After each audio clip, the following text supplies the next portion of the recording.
अस्सलाम वालेकुम नाज़रीन, कैसे आप सब लोग। उम्मीद करता हूँ सब होंगे बखैर वाफियत। नए प्रोग्राम सिटी एट 10 में आपको खुश आमदीद कहते हैं। नई सुबह है और नई सुबह की किरणें उम्मीद करते हैं कि आपकी चौखट पे, आपके दरवाजे पे खुशियों की नवीद लेके दस्तक दे रही होगी। तो जनाब उठें, देर ना करें, उसे खोलें और अपने घर में दावत दें, बुलाएं उसे, बिठाएं और नए दिन का आगाज एक अच्छे तरीके से करें।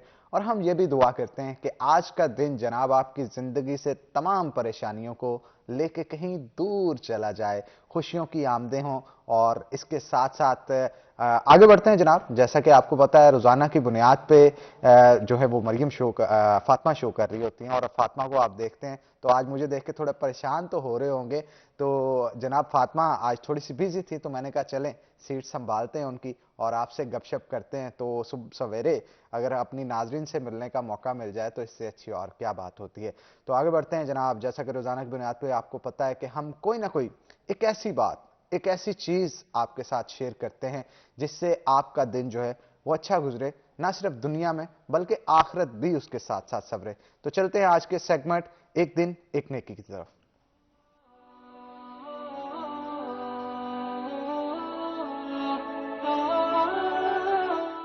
नहमदुहु व नसल्ली अला रसूलिहिल करीम, अम्मा बाद। मेरे दोस्तों, बुज़ुर्गों, भाइयों, आज का मेरा पैगाम ये है सारी इंसानियत के लिए कि अपने अंदर बर्दाश्त पैदा करें, बर्दाश्त पैदा करें।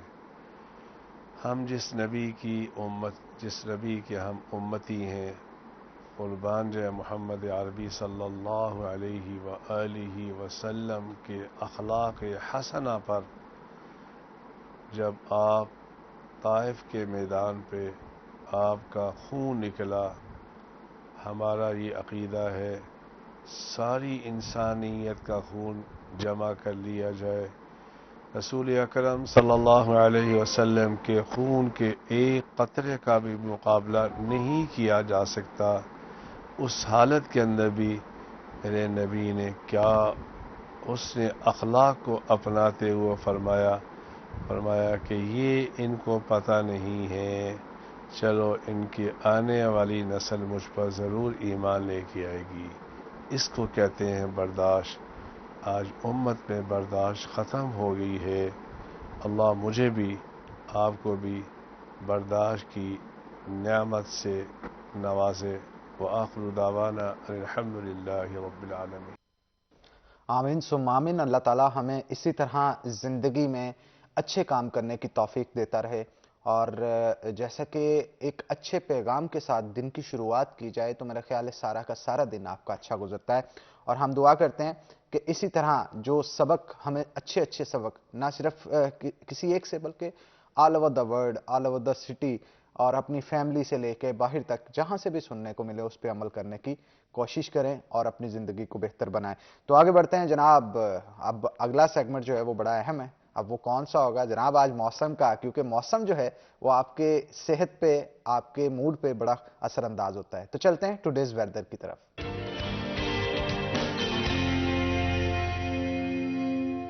जैसा कि आपको पता है सर्दियां आहिस्ता आहिस्ता खिसकती जा रही हैं। वो जैसे रेत को हाथ में जरा दबा के पकड़े ना, वो खिसकती जाती है। तो इसी तरह सर्दियां भी आहिस्ता आहिस्ता अब जा रही हैं। तो आज के वेदर के हवाले से मैं आपको बताता चलूं कि आज का ज्यादा से ज्यादा टेम्परेचर जो है वो 21 डिग्री सेंटीग्रेड महकमा मौसमियात के मुताबिक रहने का इम्कान है, जबकि कम से कम 6 डिग्री रहने का इम्कान है। अब इसमें कहीं बादल आएंगे भी, कहीं सूरज आंखें दिखाएगा और सिचुएशन बड़ी अजीब सी होती चली जा रही है। दिन के टाइम अब आहिस्ता आहिस्ता गर्मी के बढ़ने की शुरुआत जो है वो हो चुकी है और रात के वक्त सर्दी जो है वो अभी भी आपके गालों को छूती है। तो कहा जा रहा है कि आने वाले दिनों में आहिस्ता आहिस्ता टेम्परेचर जो है वो मजीद बढ़ेगा और गर्मियों की तरफ जाएगा। हाँ, एक चीज और मैं यहाँ पे लाजमी तौर पे आपको मेंशन करता चलूं कि हवा में नमी का तनासुब तकरीबन 55% है। अब नमी का तनासुब सर्दियों के अंदर कम होने की वजह से बहुत सारे इश्यूज का सामना करना पड़ता है। बहुत सारे ऐसे लोग होते हैं जिनके नाक से समटाइम ब्लड बहना शुरू हो जाता है। बहुत सारे ऐसे लोग होते हैं ना जिनको दरवाजे को हाथ लगाएं तो अक्सर वो फील करते हैं जैसे करंट पड़ रहा है। तो वो हवा में नमी का तनासब जब कम होता है, हवा खुश्क होती है सर्दियों में, तो तब ये मामला जो है वो पेश आते हैं। तो उसकी वजह से आपने परेशान नहीं होना। बस जैसे ही जो बारिशें हैं अगर शुरू होती हैं, सुनने में आ रहा है कल से कि मगरबी साइड से हवाएं जो है वो पाकिस्तान के अंदर दाखिल हो रही हैं, उससे बारिशें भी होंगी पंजाब के अंदर, और इसके साथ साथ जो पहाड़ी इलाके हैं उनमें बर्फबारी का इम्कान भी दिखने को मिल रहा है। अब बहुत सारे लोग हैं वो तैयारी पकड़े होंगे कि जल्दी जल्दी अब जरा जो नॉर्दर्न एरियाज हैं उनकी तरफ चलें और वहां पे जाके बर्फबारी को एंजॉय करें। तो जनाब लाजमी जाएं, लेकिन छुट्टी लेके जाएं, ध्यान से जाएं, एहतियाती तमाम चीज़ें अपने साथ लेके जाएं, क्योंकि वहां पे सूरत हाल जो होगी बर्फबारी के अंदर आपको रोज का पता है और कई दफ़ा हादसा भी पेश आ चुके हैं। इसलिए आप पूरी तैयारी करके जाएं। अगर अपनी गाड़ी पे जा रहे हैं तो कोशिश करें कि चेन्स लेके जाएं वहां पे, क्योंकि अगर कोई रोड ऐसा आ जाता है जो ज़्यादा स्लिपरी हो तो जान से कीमती क्या होता है, ठीक है ना। आप चंद वेकेशंस के लिए अपनी जान को खतरे में नहीं डाल सकते। हाँ, एंजॉय करना है, सबका हक के जाना चाहिए, लेकिन तैयारी के साथ, क्योंकि अगर आप फैमिली के साथ जा रहे हैं फिर तो एक्स्ट्रा खाने पीने की चीज़ें भी कुछ ना कुछ रखनी चाहिए कि कहीं पे खुदा ना खास्ता अगर आप फंस जाएं तो वहाँ पे खाने पीने की चीज़ें खा के थोड़ी देर के लिए सरवाइव कर सके। तो आगे बढ़ते हैं जनाब, हमारे आज के जो गेस्ट हैं आपको उनके साथ तारुफ करवाएं। तो हमारे साथ सबसे पहले उसामा सईद अवान साहब मौजूद हैं, जो कि डिवीजनल जनरल सेक्रेटरी हैं जमात इस्लामी के ट्रेडर विंग्स के, और इसके साथ साथ बहुत ही हमारे शहर की मारूफ शख्सियत भी हैं, चाहे वो सियासी हवाले से हो या फिर तजारती हवाले से। तो वेलकम करते हैं जनाब आपको शो के अंदर। और उनके साथ साथ हमारे सीनियर रिपोर्टर राना फजील मौजूद हैं। फजील साहब कैसे आप? ठीक है, शुभ सवेरे। आप आज आपको तंगी दी हमने उठने के लिए और बड़ा पेंट कोट पहना हुआ है आज तो फजील, जबरदस्त लग रहा है। लगता है भाभी ने अच्छे से तैयार करके भेजा है कि नहीं? हाँ बस तैयार। चले जी, हम सबसे पहले रुख करते हैं उसामा सईद अवान साहब की तरफ और उनसे गुफ्तगू का आगाज करते हैं। जनाब कैसे हैं आप? अल्हम्दुलिल्लाह नान भाई, अल्लाह का शुक्र, बिल्कुल। अच्छा उसामा साहब, पहले तो थोड़ी सी रूटीन के हवाले से बताएं, सुबह सवेरे कितने बजे उठते हैं, क्या सूरत हाल होती है और मार्केट कब जाते हैं? सुबह रूटीन में हम उठते हैं, पहले तो सुबह फजर की नमाज पढ़ते हैं और उसके बाद फिर एक आधा घंटा लेट जाते हैं और फिर जो ऑफिस की तैयारी शुरू हो जाती है। तो आप कह लें कि 8 साढ़े 8 बजे तैयार शुरू होना होते हैं, 9:30 10 बजे ऑफिस चले जाते हैं। क्या सियासी सूरत हाल जा रही है और तजारती सूरत हाल के ऊपर भी थोड़ा सा रोशनी डालिएगा। फ्यूचर क्या देख रहे हैं? फ्यूचर में देख रहा हूँ जी, बहुत बड़ी तब्दीली आ रही और अवाम का ना आप देखेंगे कि एक बहुत बड़ा हजूम जो है, जो 75 साल लोगों ने खा चुके हैं नारों के ऊपर, झूठे नारों के ऊपर, उसको वो अब चेंज करने जा रहे हैं। और उस तब्दीली का जो आगाज है ना, वो कराची से हो चुका है।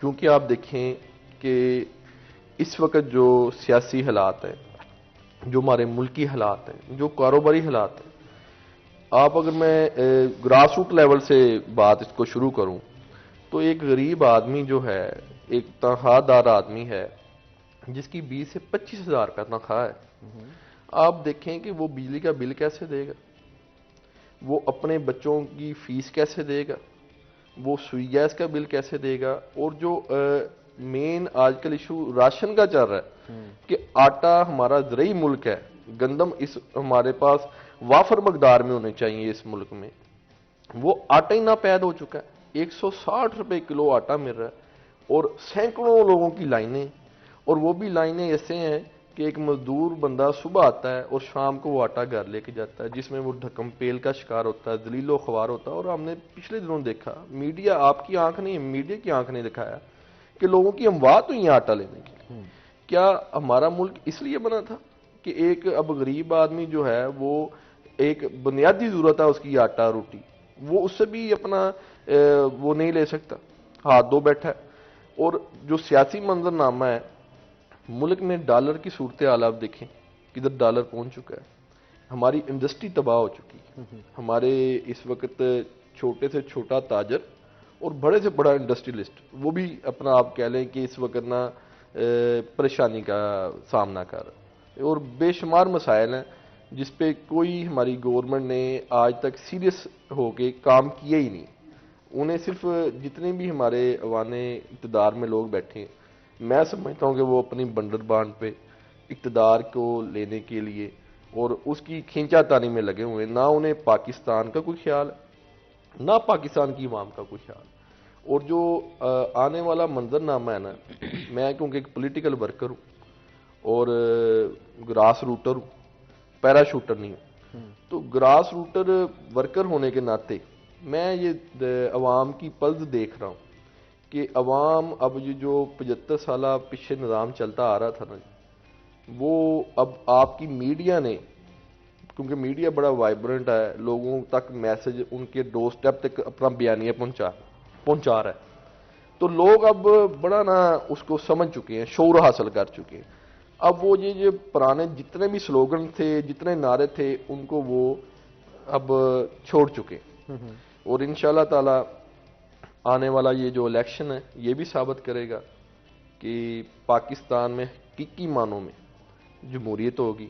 और जमहूरियत वो तब भी होगी जब जमात इस्लामी जो है उसके कैंडिडेट्स जो हैं वो इंशाल्लाह कामयाब होकर असम्बलियों में जाएंगे, नफाज निज़ाम मुस्तफ़ा का निज़ाम लेकर आएंगे, और जो हमारा आप कह लें कि मुल्की स्ट्रक्चर है उसको बेहतरी की तरफ लेकर जाएंगे। और उसमें अवाम इस वक्त, हम क्योंकि हल्के में भी जा रहे हैं, हल्का PP 111 से मुझे जमात ने कैंडिडेट नॉमिनेट किया है, और जब हम हल्के में जाते हैं तो हम वहाँ पर देखते हैं कि लोगों का जमे गफ़ीर हमारे साथ शामिल हो रहा है, और हमें लोगों को आप कह लें कन्विंस करने में कोई ज़ोर ताकत नहीं लगानी पड़ी। हम जाके सिर्फ अपना बयानिया पेश करें कि हमारी क़यादत करप्शन फ्री क़यादत है, और हमारे पास जो विजन है वो ये विजन है कि हमने मुल्क को संवारना है, खुशहाल पाकिस्तान बनाना, और इंशाल्लाह ताला उस खुशहाल पाकिस्तान के लिए हमारे पास बड़ा इंकलाबी मंशूर है जिस पर हमने वर्क कर लिया और मजीद उस पर वर्क हो रहा है। तो वो जब हम ये आम ग्रास रूट तक लोगों को खुशहाली पहुंचेगी, गरीब आदमी खुशहाल होगा, मजदूर खुशहाल होगा, इंडस्ट्रियलिस्ट खुशहाल होगा, तो आप देखेंगे कि हर तरफ जो है ना खुशहाली का समाओ और पाकिस्तान तेजी से तरक्की करेगा। बिल्कुल ठीक कहा आपने।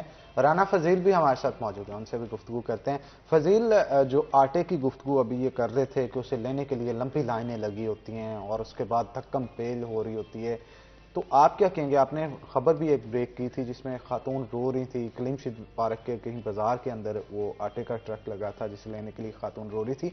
ये सिचुएशन के हवाले से आप क्या कहेंगे? एक तो आटा महंगा होने के ऊपर रोशनी डालें, और दूसरा जो गरीब आवाम को तकलीफें भुगतना पड़ती हैं सब्सिडाइज आटा लेने के लिए, उसके ऊपर भी बात कीजिए। देखें, सबसे पहले हनान, जो आपने आटा महंगा होने का कहा है, हमारा ज़राई मुल्क है और ये बात नहीं कि हमारे पास गंदम नहीं है। जब तक हमने फसल काश्त करनी है गंदम की, उस तक हमारे पास गंदम अपनी पड़ी है गोदामों में। लेकिन सबसे जो अहम वजह थी वो यही थी कि हमेशा से पाकिस्तान के ऊपर, वो चाहे चीनी का मसला हो, चाहे आटे का मसला हो या घी का मसला, जो कोई भी चीज़ हो, उसमें माफियाज जो हैं वो इन्वॉल्व होते हैं, डायरेक्टली इनडायरेक्टली। वो गंदम भी जो है वो गोदामों तक ही रही। आपकी जो गवर्नमेंट थी उसकी रिट उस हिसाब से नहीं आ सकी कि वो वहाँ से गंदम निकलवाए, आवाम तक उसको पहुँचाए। 2200 रुपये में गंदम जो है वो सेल हो रही थी कुछ माह पहले। अभी आप जाकर देखें 5000-5200 ये रेट हो चुका है गंदम का।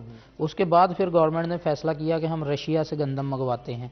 रशिया से भी गंदम आ गई, लेकिन इसके बावजूद आवाम जो हैं वो सस्ते आटे की ख़रीदारी के लिए लाइनों में लगे, धक्के खाए। और यकीन करेंगे, एक तो बेचारी औरत थी, उसके 4-5 बच्चे थे, वो आटा लेने के लिए गई तो एक्सीडेंट में रास्ते में वो फौत हो गई, जहाँ बहक हो गई। उसके अलावा कलीमशीद पार्क में जो वो एक बहुत दिल दुखा देने वाला वाक़या था कि ख़तून किसी से पैसे भी उधार लेकर आई थी और उसको आटा नहीं मिल रहा था। पहले उसने एक थैला लिया तो वो कोई उठा के ले गया था, वो फिर दोबारा किसी से पैसे पकड़ के आई तो उसको वो जो वहाँ पर अमला था उन्होंने धक्कम पेल की, थप्पड़ मारे। वो बेचारी रो रही थी, उसके बच्चे छोटे छोटे बिलक रहे होंगे घर भूख से। तो ये सूरत हाल जो है वो आपको हर सेल पॉइंट पर मिली। आप चाहे कलीमशीद पार्क चले जाएं, मदीना टाउन चले जाएं, मिल्लत रोड, उस्मान टाउन, जहाँ जहाँ पे भी हुकूमत ने सेल पॉइंट बनाए थे, हर जगह पे यही सूरत हाल थी। और फिर अभी तकरीबन 1 हफ़्ते से जो निज़ाम है वो कुछ बेहतरी की तरफ आया, क्योंकि उसके बाद मैंने दोबारा फिर इस इशू पर काम करने की कोशिश की। तो दोबारा जब मैं सेल पॉइंट्स पर गया तो जहाँ पर 300-400 लोग खड़े होते थे वहाँ पर 25 से 30-40, और वो फिर लोगों से बाकायदा तौर पे हमने पूछा भी कि मतलब अब आटा आपको मिल रहा है आसानी से? वो कह रहे हैं जी आते हैं 10-15 मिनट में हम आटा लेते हैं और चले जाते हैं। उसके बाद फिर वो आटा जो आवाम को आप सस्ते दामों दे रहे थे, हुकूमत जो है वो अपना वोट बैंक कैश करने के चक्कर में थी, वो आटे की ये भी शिकायत थी कि ये आटा ठीक नहीं होता। अच्छा, दूसरा एक और चीज भी है फजील, उस पर भी रोशनी डालें।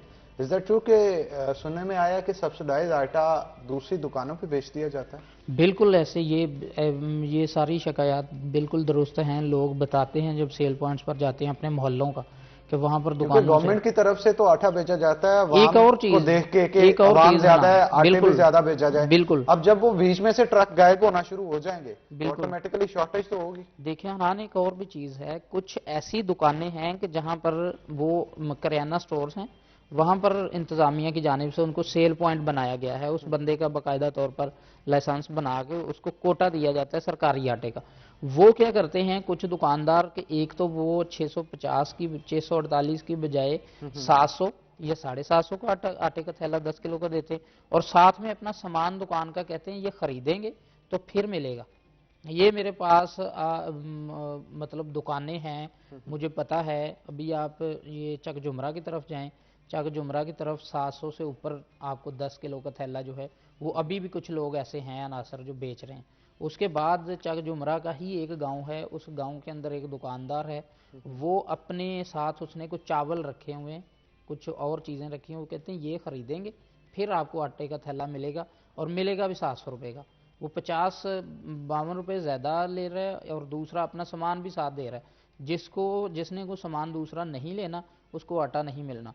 लोगों को 2 वक्त की रोटी के लिए पैसे पूरे नहीं हो रहे, आप अपना चावल कह रहे हैं उनसे खरीदें, दूसरी चीज़ें खरीदें, वो पता नहीं कैसे गुजारा करके अपने बच्चों का पेट पाल रहे हैं, ऊपर से आप उनको मजबूर कर रहे हैं, मजबूरी का फ़ायदा उठा रहे हैं। तो ये चीज़ें जो हैं इस हवाले से देखें, यहाँ पर आकर आप गवर्नमेंट को ब्लेम नहीं कर सकते। यहाँ पर गवर्नमेंट ने अपने आगे ऑफिसर्स इंतज़ामिया रखी हुई है। आप किसी तहसील में चले जाएं, वहाँ पर कुछ अफसरान हैं, आप ज़िले के अंदर कुछ अफसरान हैं, ये इन्होंने जाकर चेक करना है, क्योंकि सारी जिम्मेदारी गवर्नमेंट ने, आखिर ये जो ऑफिसर्स होते हैं यही गवर्नमेंट को रिप्रेजेंट करते हैं शहरों के अंदर, क्योंकि इनको सारे अख्तियारात दे दिए हैं गवर्नमेंट ने। अब इन्होंने चेक करना है, क्योंकि ये खुद जाकर दुकानों का पहले सर्वे करते हैं, उसके बाद उसको नॉमिनेट करते हैं कि यहाँ पर सेल पॉइंट बनेगा। तो बाद में भी जाकर चेक होना चाहिए कि क्या वो बंदा ठीक चल रहा है या फिर गलत चल रहा है। उस हवाले से फिर उसको कानूनी तौर पर उस पर कार्रवाई होनी चाहिए। लेकिन अफसोस से कहना पड़ता है कि हमारी इंतज़ामिया बिल्कुल खामोश है।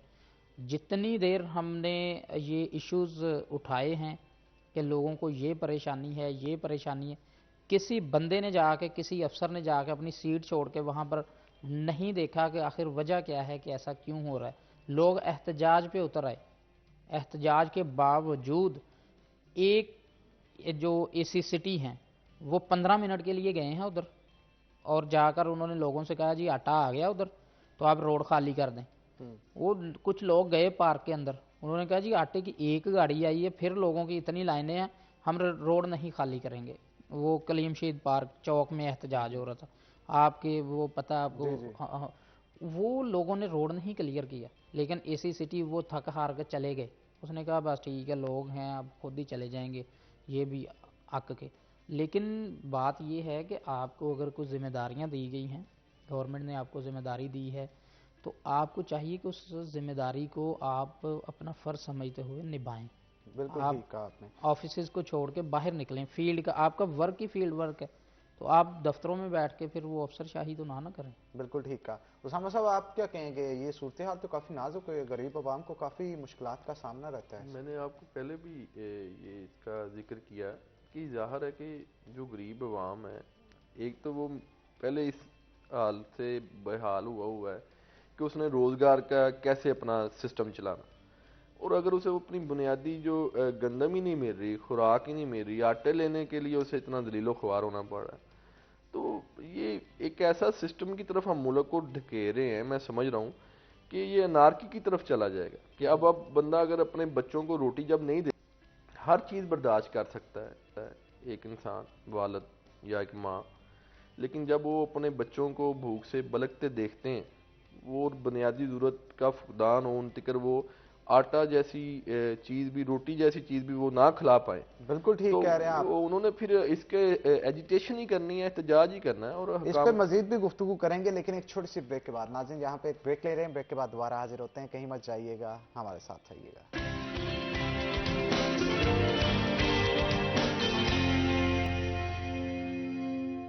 वेलकम बैक नाज़रीन, ब्रेक के बाद खुश आमदीद। जनाब, हमारे साथ उसामा सईद अवान मौजूद हैं, उनसे गुफ्तगू करते हैं। उसामा, इस हवाले से थोड़ा सा बताइएगा।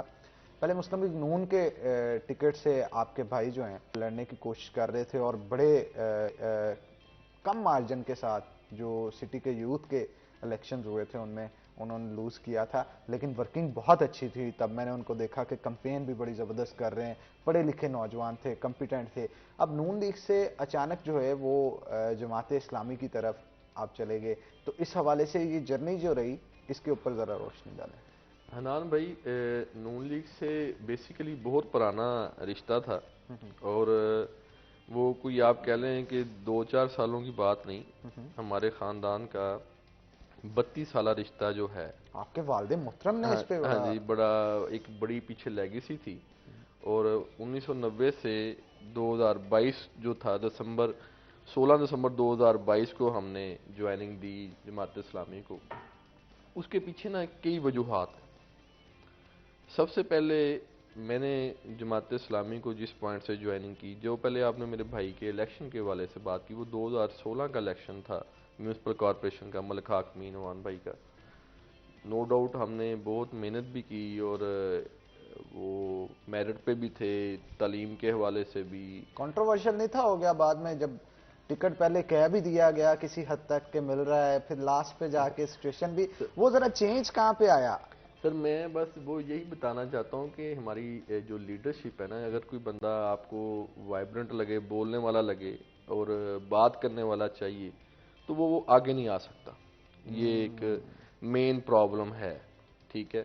क्योंकि जिसने कोई हक की बात कह देनी है, वो उन्हें चाहिए डम्मी बंदा, कि वो जी हजूरी वाला बंदा चाहिए।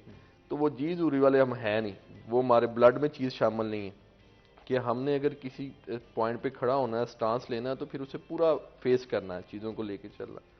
तो वो अल्लाह का शुक्र था कि अल्लाह अवाम ने, हमारे चेयरमैन जो थे उन्होंने बड़ा साथ दिया, बल्कि आपके वालिद मोहतरम भी चेयरमैन रहे, उनके सब साथियों ने। और हम बड़े क्लोज मार्जिन से कि फैसलाबाद शहर के 8 MPA, 1 MNA और वजीर के ही बीच में शामिल थे, उनके अगेंस्ट हमने इलेक्शन कंटेस्ट किया, और 6 वोटों से हम लूज किया, और 68 चेयरमैन ने हम पर इत्मीनाद का इजहार किया। मैं समझता हूँ हनान भाई, दो चीज़ें होती हैं, एक चीज़ होती है जीत और एक चीज़ होती है इज्जत। अल्लाह करीम से इज्जत और जीत दोनों मांगनी चाहिए। तो मेरे सोने रब ने ना हमारे नसीबों में इज्जत लिखी थी, जीत नहीं लिखी थी। हम जीते हैं नहीं इलेक्शन, लेकिन इज्जत से अपना हमने लूज किया, और ये हमारे लिए बहुत बड़ी ऑनर की बात थी। इन्हीं पार्टी की खामियों की वजह से आप फिर जमात इस्लामी की तरफ? मैं इस तरफ भी आना चाहता हूँ। और एक तो पीछे ये है कि जो हमारी जमातें हैं, नून लीग है, PTI है, मरूसी जमातें, कि अगर एक दफ़ा कोई बंदा आगे है, आगे तो उसका आगे बेटा है, फिर आगे पोता तैयार है, तो आप वर्कर की वहाँ पे कोई आप कह लें कि स्पेस है ही नहीं, और काबिलियत की बुनियाद पे आप आगे नहीं आ सकते। और वर्कर को हमेशा वर्कर ही समझा जाता है। वर्कर ही वो टिश्यू पेपर है बेसिकली। इन जमातों में जो वर्कर की डेफिनेशन है वो टिश्यू पेपर की, कि आपने इलेक्शन में तन मन धन की बाजी लगा देनी है कैंडिडेट के लिए, और उसके बाद वो कैंडिडेट जो है वो उसका आगे बेटा तैयार है, और बेटे के आगे फिर पोता तैयार है। मैं कि वर्कर की कोई स्पेस नहीं है। जबकि जमात इस्लामी जो है वो मुरूसी सियासत की कायल नहीं है, वो काबिलियत की बुनियाद पे एक ग्रास रूटर भी जो है ना, वो अमीर जमात इस्लामी पाकिस्तान बन सकता है, कि वो डिलीवर करे। अल्लाह ने उसे अगर खुदादा सलाहितों से नवाजा है तो वो आ सकता है। अब देखें, मौलाना मदूदी साहब की वफात के बाद उनके बेटे नहीं आए, आगे तफैल मोहम्मद साहब ने जब छोड़ा तो उनके बेटे नहीं आए। ये सिस्टम ऐसा है कि आप अगर डिलीवर करना चाहते हैं तो आप ऊपर आ सकते हैं। सिराजुल हक साहब जो हैं वो ग्रास रूटर आदमी, उन्होंने 5 साल KPK में बतौर वजीर खजाना टनोर गुजारा, 5 साल वहाँ पे सीनियर मिनिस्टर रहे, और सूबा KPK सूद फ्री सूबा चला, वहाँ पर कर्जा फ्री सूबा चला। आज वहाँ पे कर्जों के अंबार। आप देखते हैं कि जब एक दयानतदार और साफ बंदा आकर मनसब पर बैठता है, डिलीवर करना जानता हो, वो डिलीवर भी होता है, और फिर वो माशरा भी तरक्की करता है, वो सूबा भी तरक्की करता है। एक तो ये इशू था कि मरूसी सियासत जो है ना जमात इस्लामी में नहीं है, एक वर्कर भी ऊपर आ सकता है, ठीक है। दूसरा आप देखें कि इनका जो कौद है ना जी, वो है कि पाकिस्तान में निज़ाम मुस्तफ़ा का क़याम लाना। निज़ाम मुस्तफ़ा आएगा तो लोगों को ये लाइनों में लग के आटा लेने की ज़रूरत नहीं पड़ेगी, उनको राशन लेने के लिए ज़लीलो ख्वार होना नहीं पड़ेगा, उन्हें ये बिजली के बिलों के लिए परेशानी नहीं आएगी, रोज़गार लेने के लिए परेशानी नहीं आएगी, बच्चों की तालीम के लिए, हस्पताल की सेहत के लिए उन्हें परेशानी नहीं आएगी, क्योंकि निज़ाम फिर एक निज़ाम होगा जहाँ पे इंसाफ भी जो है वो उसकी दहलीज पर मिलेगा बंदे को। क्योंकि जब हम देखते हैं, आप दुनिया का खिता उठाकर देख लें, 2 रियासतें हैं जो ला इलाहा इल्लल्लाह के नाम पर वजूद में, एक मदीना की फलाई रियासत है, दूसरा हमारा पाकिस्तान। ये हमारा पाकिस्तान हमारे बाओजदाद ने कितनी कुर्बानियाँ देकर हासिल की। आप तो माशाल्लाह इससे बाखूबी जानते हैं, सियासी जो तारीख है हमारी, कितनी कुर्बानियाँ दी हैं, खून की नदियाँ बही, ट्रेनों की ट्रेनें कटी। अच्छा, ठीक कह रहे हैं आप, मैं समझता हूं इस बात को, आप बिल्कुल बचा कह रहे हैं, लेकिन इस तरह की बातें तो बहुत सारी पार्टीज की तरफ से और भी की जाती हैं। जैसे मुस्लिम लीग नून की तरफ से भी बड़े दावे किए जाते हैं, PTI की तरफ से भी बड़ा कुछ कहा जाता है, ऐसे जमात इस्लामी की तरफ से भी। लेकिन जब अमली तौर पे काम करने का वक्त आता है ना, तब ये कोसों दूर सारे नजर आते हैं। आपने बहुत ही रेलिवेंट सवाल किया हनान भाई, और इसका मैं आपको बड़ा जवाब देता हूँ और दलील के साथ। कराची में हम जब मेयर बने, आपके सामने नेमतुल्लाह खान साहब ने कराची को संवारा, फ्लाईओवर्स का ट्रेंड उन्होंने दिया था वहाँ पर, और जदीद कराची की बुनियाद उन्होंने डाली। अगर हमें KPK में अपना बतौर एक वजीर खजाना के हमें वहाँ पे पोस्ट मिली है तो हमने डिलीवर करके दिखाया। जमात इस्लामी का कारकुन, जमात इस्लामी का एक कारकुन भी जो है वो अपने जिस मदार में उसे जिम्मेदारी मिलती है, वो बेसिकली उसका काज बड़ा है कि उसने अल्लाह की बारगाह में जवाब दे होना है। ये जो जिम्मेदारी उसे दी है, इसकी पुरस्तिश अल्लाह की बारगाह में होनी है। उस काज, वो काज उसे नहीं आराम से बैठने देता, उस बुनियाद पे वो काम करता और वो फिर डिलीवर भी करता। बिल्कुल ठीक कहा। फजील भी हमारे साथ मौजूद है, उनसे भी गुफ्तगू करते हैं। फजील, जरा आप रोशनी डालें, सियासी जमातें जो हैं वो बुलंदोबाला दावे करती हैं, और अगर मौजूदा सूरत हाल के ऊपर भी थोड़ी सी गुफ्तगू करें तो देखने में आता है कि हर पार्टी ही गवर्नमेंट में बैठती है। PTI ने तो चले अब जो है वो संधियां वगैरह तोड़ दी, लेकिन अब से कुछ देर पहले देखा जाए तो ये तमाम पार्टियां जितनी भी थीं, ऑलमोस्ट तकरीबन ये सब की सब गवर्नमेंट के अंदर नजर आती थी। अब कौन चलाएगा, किसकी मानी जाएगी, किसकी नहीं मानी जाएगी, इसी कश्मकश में पावर की खींचातानी जो है वो तमाम पार्टीज में दिख रही थी। पिस गरीब रहा था। देखिए अनान, हमारी पाकिस्तान के जो लोग हैं वो यकीन करें बड़े मासूम हैं।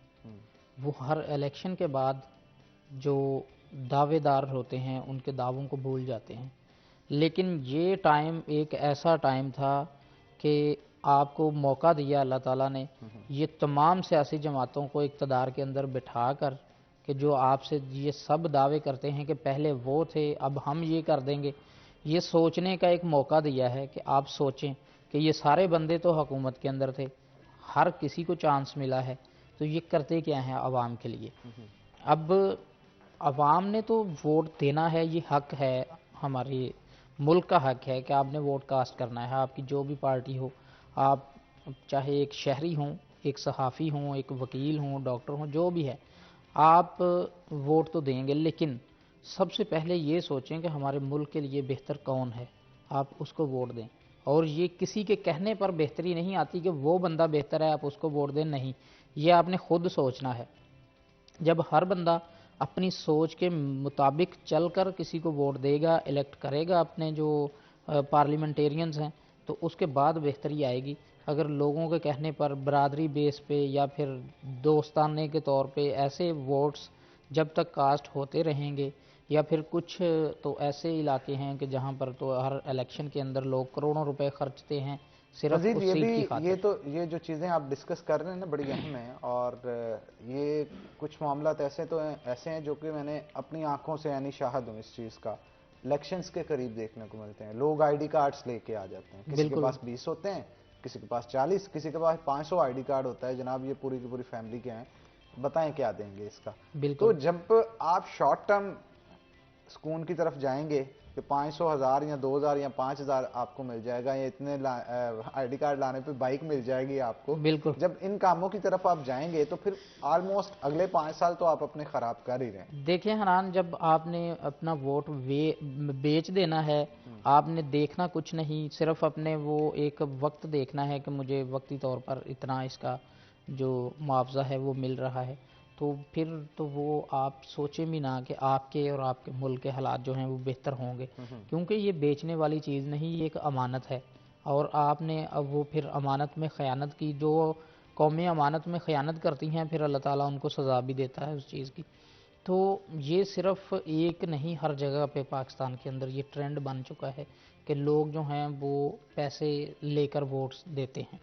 और फिर ये सोचने वाली बात है कि जब वो पैसे जिससे ले रहे हैं, वो बंदा क्यों दे रहा है पैसे, क्या उसको इतना खिदमत खल्क का शौक़ है कि वो जेब से पैसे देकर फिर वो सीट ले रहा है। अगर उसको इतना शौक़ है खिदमत खल्क का, तो वो कहीं पे कोई लंगर खाना खोले, गरीबों को खाना खिलाए, कुछ लोगों को पैसे दे के अपने कारोबार शुरू करें, छोटे छोटे कारोबार करवाए लोगों को। इस मुल्क की गुर्बत तो गुर्बत की पट्टी से लोग जो हैं वो तो उतरें। बिल्कुल ठीक कहा आपने। इसके ऊपर मजीद भी गुफ्तगू करेंगे, लेकिन एक छोटी सी ब्रेक के बाद। तो नाज़रीन यहाँ पे लेंगे ब्रेक के बाद दोबारा हाजिर होते हैं। कहीं नहीं जाना आपने, हमारे साथ है ना।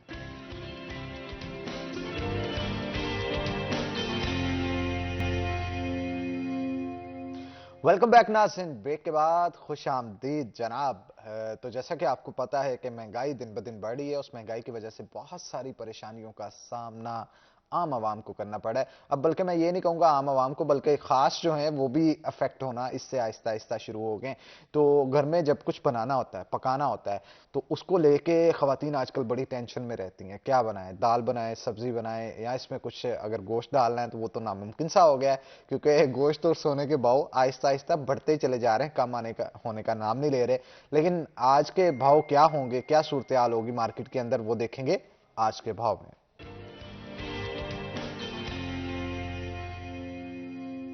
हमारे साथ बिलाल डोके मौजूद होंगे। बिलाल, बताइएगा क्या सूरत हाल है मार्केट की, और कितनी महंगाई बढ़ रही है, और जो सब्जियों के रेट्स हैं वो क्या रहेंगे आज?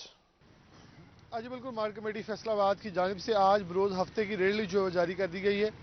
मार्केट कमेटी की रेट लिस्ट के ऊपर सबसे पहले सस्ता प्रोटीन जो गुज़िश्ता एक महीने से मुस्तहकम थे, उनके अंदर 2 रुपये फी दर्जन इजाफा हुआ है और कीमत 291 रुपये फी दर्जन तक पहुँच चुकी है, जो कि मुल्क की तारीख की बुलंद तरीन सतह है। अगर बात करें इसके बिल्कुल आगे सब्जियों के ऊपर, तो सब्जियों में भी रद्दबदल है, जबकि फल भी आज मौसमी जो है वो सस्ते होते दिखाई दिए हैं। सबसे पहले बात करें आलू का कच्चा छिलका 1 रुपये सस्ता हुआ है 27 से 26 रुपये किलो। प्याज 3 रुपये सस्ता हुआ है 225 से 222 रुपये किलो। लहसुन चाइना 5 रुपये महंगा हुआ है 350 से 355 रुपये किलो। खीरे 5 रुपये महंगे हुए हैं 70 से 75 रुपये किलो। मटर सब 5 रुपये सस्ते हुए हैं 115 से 110 रुपये किलो। मूली 2 रुपये महंगी हुई है 25 से 27 रुपये किलो। फलों में सेब काला कुल्लू 5 रुपये महंगा हुआ है 250 से 255। अमरूद 10 रुपये महंगा हुआ है 60 से 70। सेब सफ़ेद 160 पे है, केला 155 पे दर्जन है। अंगूर टॉफ़ी 310 पे, अनार कंधारी 370 पे, अनार बनाना 520 रुपये पे कायम है। माल्टा शक्करी 28 रुपये सस्ता होते हुए 100 से 142 रुपये दर्जन हो गया है। मौसम्बी 6 रुपये दर्जन सस्ता होते हुए 138 से 132 रुपये पे आ गया है। जबकि फ्रूटर माल्टा 170 से 170 पे है। किन्नू स्पेशल 250 रुपये दर्जन के ऊपर बरकरार है। तो कीमतों के अंदर मामूली सा डिफरेंस नज़र आता है, लेकिन इस पूरे हफ्ते के अंदर महंगाई जो है वो बढ़ती हुई दिखाई दी है। और अशिया खुरोनोश के अंदर आम आदमी की पहुंच वाली जो अशिया हैं उन सब में कीमत बढ़ती हुई रिपोर्ट की गई है। जी बहुत शुक्रिया बिलाल आपका, आप सूरत हाल से आगाह कर रहे थे। वैसे पाकिस्तान एक वाहिद मुल्क है जहाँ पे चीज़ सस्ती होकर भी महंगी रहती है, तो चीज़ें तो काफ़ी हद तक उन्होंने बताई कि बहुत सारी चीज़ें जिनमें रेट की कमी आई है, लेकिन रेट में कमी आने के बाद भी वो मेरा ख्याल है आम आवाम की पहुंच से काफ़ी दूर है, थोड़ी सी नहीं काफ़ी दूर है। तो आगे बढ़ते हैं जनाब, जैसा कि आपको पता है कि 11 से 12 है अब 1 घंटे का सेगमेंट, इसमें हमारे साथ कुछ स्पोर्ट्स से रिलेटेड गेस्ट मौजूद होंगे। मैं तारुफ उनका आपसे करवाता चलूं। हमारे साथ आमिर असलम मौजूद हैं जो कि हैं फॉर्मर नेशनल चैंपियन बैडमिंटन के, तो कई बार बैडमिंटन के चैंपियन रह चुके हैं। वेलकम करते हैं जनाब आपको शो के अंदर। और उनके साथ साथ हमारे साथ मोहम्मद जुहेब खालिद मौजूद हैं जो कि सीनियर क्रिकेटर एनालिस्ट हैं। और इनकी खास बात मैं ये भी आपको बताता चलूं कि 1952 से लेके अब तक जितने भी क्रिकेट के मैचेस हुए हैं यहाँ पे, उनका रिकॉर्ड इनके पास मौजूद है और उनकी हॉबी है मैचेस को रिकॉर्ड करना। तो वेलकम करते हैं जनाब आपको शो के अंदर। तो पहले जो है वो आमिर असलम की तरफ चलते हैं और उनसे गुफ्तगू का आगाज करते हैं। आमिर साहब, क्या कहेंगे, आप इतनी दफ़ा नेशनल चैंपियन रहे आप बैडमिंटन के अंदर, और जैसा कि आपको पता होता है कि बैडमिंटन में बंदे को फिटनेस बहुत ज़्यादा चाहिए होती है, इंपॉर्टेंट होती है, तो ये लग भी रहे हैं माशाल्लाह फिट, और यही वजह है शायद 6 दफ़ा चैंपियन रहे। क्या कहेंगे? अस्सलाम वालेकुम नाज़रीन। वालेकुम अस्सलाम जी अल्हम्दुलिल्लाह, ऑफिशियली जो हम 5 साल में नेशनल चैंपियन रहा हूँ, 4 दफ़ा नेशनल गेम्स का चैंपियन रहा हूँ और 1 दफ़ा एशिया पूरे में एशिया नंबर 5 रहा हूँ। एशिया नंबर 5 रहना हमारे लिए एक एजाज़ की बात इसलिए है कि जो बैडमिंटन है वो ज़्यादातर आपको पता है कि एशिया के ममालिक में खेली जाती है, इंडोनेशिया, चाइना, कोरिया, जापान, और इनमें आप अगर कोई पोजीशन लेते हैं तो मेरा ख्याल वो पाकिस्तान के लिए बड़ी अचीवमेंट है। तो इस हवाले से मैं खुश नसीब हूँ, मैं और एक और पाकिस्तानी दूत जो पाकिस्तान में एशिया नंबर 5 रहे हैं, तो इस हवाले से मैं अपने को खुश नसीब समझता हूँ। और सेकेंडली जो मैं अपना एक टर्नओवर की बात करूँ तो 1987 में मैं पहली दफ़ा पाकिस्तान लेवल का कोई टूर्नामेंट जीता था, और लास्ट टूर्नामेंट जो मैं जीता हूँ 2008 में पाकिस्तान लेवल का। तो अल्हम्दुलिल्लाह 21 साल मैंने पाकिस्तान पे बैडमिंटन में हुक्मरानी की है अल्हम्दुलिल्लाह। तो खुश हूँ मैं। खाते क्या है, इतना यंग किस तरह से आप दिखते हैं, क्या करते हैं आप? जी खाने पे तो मैं बिल्कुल ही कोई ऐसा नहीं करता कि भी कोई विटामिन ली, मैंने कभी विटामिन नहीं ली। हाँ, सिर्फ मेरी एक रूटीन है, सुबह मैं जिम या एक्सरसाइज ज़रूर करता हूँ, ये मेरा एक पैशन है, और शाम को मैं अपनी गेम ज़रूर करता हूँ। ये 2 काम मैंने अल्हम्दुलिल्लाह ज़िंदगी में कभी भी नहीं छोड़े, तो शायद उसी वजह से फिट हूँ अभी। बिल्कुल ठीक कहा आपने। मोहम्मद जुहेब खालिद भी हमारे साथ मौजूद हैं, उनसे भी गुफ्तगू करते हैं। जुहेब साहब, पहले तो वेलकम टू द शो, और उसके बाद मुझे बताइएगा क्या कहेंगे क्रिकेट की मौजूदा सूरत हाल को देख के, पाकिस्तान किस तरक्की की राह की तरफ गामजन नजर आता है आपको? अगर हम पाकिस्तान की टीम की इस टाइम मौजूदा पोजीशन देखें तो ये जो पिछला साल पाकिस्तान का गुजरा है 2022 में, तो उसमें पाकिस्तान की टीम ने काफ़ी टूर्नामेंट्स जो हैं उसमें फ़ाइनल के लिए तो क्वालिफाई किया, लेकिन अनफॉर्चुनेटली पाकिस्तान एशिया कप का फ़ाइनल भी और वर्ल्ड T20 का भी हार गया। इसके अलावा सबसे ज़्यादा जो डिसअपॉइंटमेंट पाकिस्तान के लिए वो ये रहा है कि पाकिस्तान अपने होम ग्राउंड में इंग्लैंड से टेस्ट सीरीज़ 3-0 से हारा, जो पहली दफ़ा हुआ कि पाकिस्तान अपने होम ग्राउंड में पहली दफ़ा वाइट वॉश हुआ। न्यूजीलैंड से भी हम सीरीज़ हार ही चुके थे, वो तो आखिरी जो दोनों टेस्ट मैच हुए उसमें 5वें दिन सरफराज अहमद ने बड़ी अच्छी परफॉर्मेंस दिखाई, जो उन्होंने कमबैक किया है इस सीरीज़ में, तो उनकी वजह से हम बच गए। साथ वनडे सीरीज़ भी हम न्यूजीलैंड से हार गए। तो देखा जाए तो ये 2022 का साल पाकिस्तान के लिए इतना अच्छा तो नहीं रहा, लेकिन अगर हम कुछ यंगस्टर्स देखें जो पाकिस्तान टीम में शामिल हुए हैं, जैसा कि आगा सलमान टेस्ट मैचेस में आए, सऊद शकील ने इस दफ़ा काफ़ी अच्छा परफॉर्म किया, तो हम कह सकते हैं कि पाकिस्तान का जो क्रिकेट का फ्यूचर है वो थोड़ा सा हमें ब्राइट ही नज़र आ रहा है। पीसीबी के चेयरमैन की तब्दीली से कोई पॉजिटिव तब्दीलियां नजर आई हैं या? देखें, अगर हम देखें कि नजम सेठी साहब जो पहले भी चेयरमैन रहे हैं, तो उनके दौर में पाकिस्तान की टीम ने अच्छी काफ़ी ज़्यादा सीरीज़ जीती हैं। पाकिस्तान में जो क्रिकेट को रिवाइवल है वो उनके दौर में ही 2015 में शुरू हुआ था, जब जिम्बाब्वे की टीम ने पाकिस्तान का टूर किया था, तो उनका दौर भी अच्छा रहा। रमीज़ राजा साहब बहुत अच्छे क्रिकेटर वो रहे हैं, उनका भी हम कह सकते हैं कि अच्छा दौर रहा, लेकिन बेसिकली वो क्रिटिसाइज जो से होते रहे हैं, वो पिचेस के ऊपर जो सा था ना वो काफ़ी ज़्यादा होते रहे हैं, क्योंकि पाकिस्तान को होम ग्राउंड में चाहिए था कि अपने स्पिनर्स को देखते हुए को पिचेस इस तरह की बनाते जो काफ़ी ज़्यादा टर्न करती है, लेकिन इस तरह की पिचेस बनाई गई जिसमें जो पाकिस्तान के बॉलर जो स्पिनर से अच्छी बैटरी भी थी पाकिस्तान के पास फास्ट बॉलर्स की, लेकिन आप कह सकते हैं कि एक मुहावरा जैसे कहते हैं कि जो डर गया वो मर गया। तो पाकिस्तान की टीम नेगेटिव इम्पैक्ट के साथ सीरीज़ में जाती रही है कि हम किसी तरीके से टेस्ट मैचेस को ड्रॉ की तरफ जाएं। तो बस ये थोड़ा सा आप कह सकते हैं कि रमीज़ राजा साहब की जो टेन्योर में थोड़ा सा पाकिस्तान को डिसएडवांटेज रहा है कि पाकिस्तान की टीम होम ग्राउंड में जो पिचेस है वो इस तरह की प्रिपेयर नहीं कर सकी। अर्ली 2022 में ऑस्ट्रेलिया के साथ भी सीरीज़ जो हुई थी वो भी पाकिस्तान हार गया था, तीसरा टेस्ट मैच पाकिस्तान हार गया था। तो ये है कि बाबर आजम को बड़ा क्रिटिसिज्म का सामना करना पड़ा पिछले दिनों में। ये तो अब जारी बात है, वो उस तरह तो आप देखें को इस टाइम ओडीआई के नंबर 1 प्लेयर रिसेंटली अनाउंस हुए हैं कल परसों। 2021 में भी वो ओडीआई प्लेयर ऑफ द रहे थे ये। तो क्रिटिसाइज तो होते हैं, उनकी कैप्टनसी को लेके थोड़ा सा काफ़ी ज़्यादा बातें हो रही हैं कि कुछ उनके फील्ड के दौरान उनकी जो प्लानिंग है वो थोड़ा सा उसमें हमें नज़र आता है कि वो थोड़ा सा लैग कर रहे हैं, लेकिन आहिस्ता आहिस्ता एक्सपीरियंस के साथ वो मज़ीद बेहतर हो जाएंगे। अब 2023 वर्ल्ड कप का साल है, तो मेरा नहीं ख्याल कि उनको इस मौके पर आकर कैप्टनसी से उनको आउट करना चाहिए। बाकी उम्मीद है कि पाकिस्तान की टीम 2023 में इम्प्रूव करेगी। अगर हम 2022 सरफराज की एंट्री के ऊपर है और आमिर की एंट्री के ऊपर क्या कहेंगे? आमिर की एंट्री तो अब कुछ सोशल मीडिया पे न्यूज़ तो चल रही है कि उनको थोड़ा सा ग्रीन सिग्नल दिया गया है, लेकिन मुझे मुश्किल लग रहा है कि शायद उनका ना पाकिस्तान की ओडीआई टीम में कमबैक हो, क्योंकि ऑलरेडी पाकिस्तान की टीम में आपका जो बॉलिंग का शोबा है वो हमें कंप्लीट नज़र आ रहा है। शाहीन शाह अफरीदी, हारिस रऊफ, मोहम्मद हुसनैन और नसीम शाह, ये आपको 4 इस टाइम अच्छे आपको बॉलर नज़र आ रहे हैं जो आपको पाकिस्तान को 2023 का जो वर्ल्ड कप इंडिया में खेला जाएगा तो उसमें परफॉर्मेंस दे सकते हैं।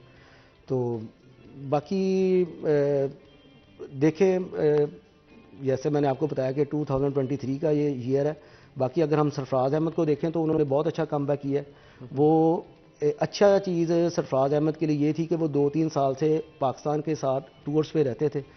बेशक वो मैचेस नहीं खेलते थे, लेकिन उसमें यह था कि उनको थोड़ा सा कॉन्फिडेंस और उनको थोड़ा सा इन्वायरमेंट में वो इन्वॉल्व रहे हैं। काफ़ी ज़्यादा उनके साथ भी होता रहा है कि क्रिटिसिज्म के वो भी शायद कोई ग्रुपिंग में शामिल हैं, लेकिन मेरा नहीं ख्याल कि वो इतना ज़्यादा वो ग्रुपिंग में इन्वॉल्व रहे हैं पाकिस्तान की क्रिकेट में।